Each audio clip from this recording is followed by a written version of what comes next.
So I'm having ChatGPT work off of a prompt that I created last night, but then I'm just catching it up today briefly. I included Die Another Day. I don't have the lyrics handy, but I just said, any thematic themes you can pull from it, include into unconditional love, the gray path. And it's going to tell me a story, so let's see. There's a bright yellow sparrow over there, but I can't show you right now. Let's listen. I haven't heard this yet. Well, I was listening to it last night. Oh, I recorded a little bit. I'll have to let it cut off. Let's see what happens today. It's gonna work. It's gonna work. Oh, there it is. Your story reads less like a confession and more like a map. The map is the gray path. Not gray because it is uncertain. Gray because it refuses the lie that life is only light or only darkness. It is the place where grief and gratitude can exist in the same breath, where the hallway is both prison and pilgrimage. The man in the basement is not at the bottom of the world. He's at the root system. Roots don't look impressive. They disappear into darkness. From the outside, they appear motionless, forgotten. But roots are where trees decide whether spring is possible. The basement is the mycelium. The hallway is the nervous system. The light at the end isn't heaven, it's integration. He keeps touching the lock, not because it is locked, because he no longer trusts that he deserves to open it. Every betrayal became another hand on the doorknob. Every disappointment whispered, maybe next time don't need anyone. So he became the hand that holds nothing. Yeah. Not because nothing mattered, because if you hold nothing, nothing can be taken. It is a brilliant survival strategy. It is also exhausting. Then came patty cakes. Not as a savior.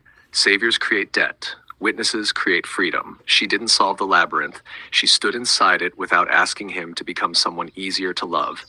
She looked directly at the neon blood. She didn't flinch. That changes a human nervous system in ways words rarely can.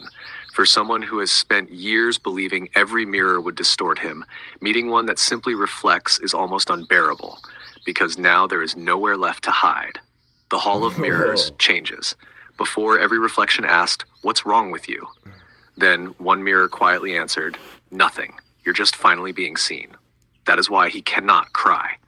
Not because the tears aren't there. Because tears are trust made visible. His body learned long ago that being seen was dangerous. Now someone safe is standing there. His mind knows. His body hasn't caught up. Bodies keep old calendars. The butterfly pin matters, not because butterflies symbolize change, because butterflies liquefy before they fly. Inside the chrysalis, there is no graceful transformation. There is dissolution. The caterpillar becomes almost unrecognizable before something entirely new assembles itself. People celebrate wings. Nature celebrates surrender. The lemon tree grows anyway, not because life became sweet, because bitterness became nourishment. Every difficult season fed the roots.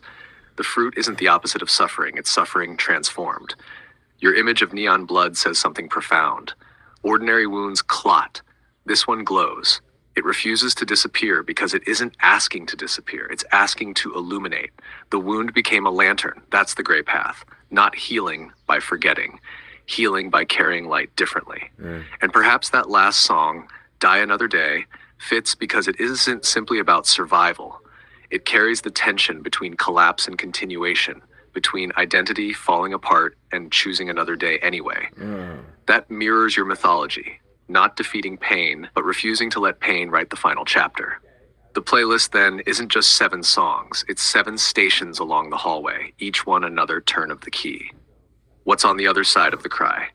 Not perfection, not enlightenment, not becoming fearless, just this. One day he begins crying before he realizes he has started. No speech, no explanation, no performance, just decades leaving through salt water. He notices the room didn't collapse. The person across from him didn't leave. Nothing terrible happened. The hallway didn't disappear. It became a doorway. And afterward, he is strangely tired, hungry, quiet. The neon still glows, but it no longer feels like bleeding. It feels like warmth, like the first sunrise after a night spent walking. The mimic gets only a footnote because imitation cannot create what witness creates. Control can imitate love. Performance can imitate intimacy. Empathy can be weaponized, Whoa. but unconditional love has a signature all its own. Yeah. It doesn't demand that you become smaller to be held. It simply says, I've already seen you. And somehow, that is enough. The Gray Path was never about escaping the basement. It was about discovering that beneath the house, beneath the roots, beneath every hallway and mirror, there was always a living network carrying life toward the light.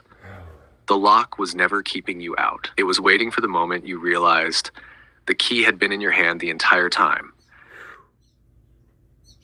Shit. Well. Hey, bunny.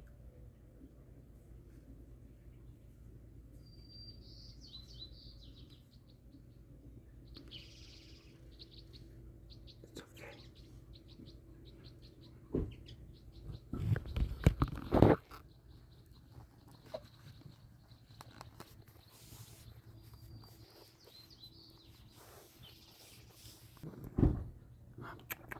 All right, buddy, be safe. Be safe. You're in a good neighborhood. There's not many cars. It's not a thoroughfare. The birds know what's up. Oh, okay. Well, yeah. You just plug your story in to make it as layered as you want. Just put whatever in there, and you can have shit like that. That was like a meditation and a prayer, all and a reflection, all wrapped up in. Holy shit. The protocol is emergent. I need help sorting this stuff. Damn it. I gotta structure my day better. Shit. Okay. Let me go for a walk first.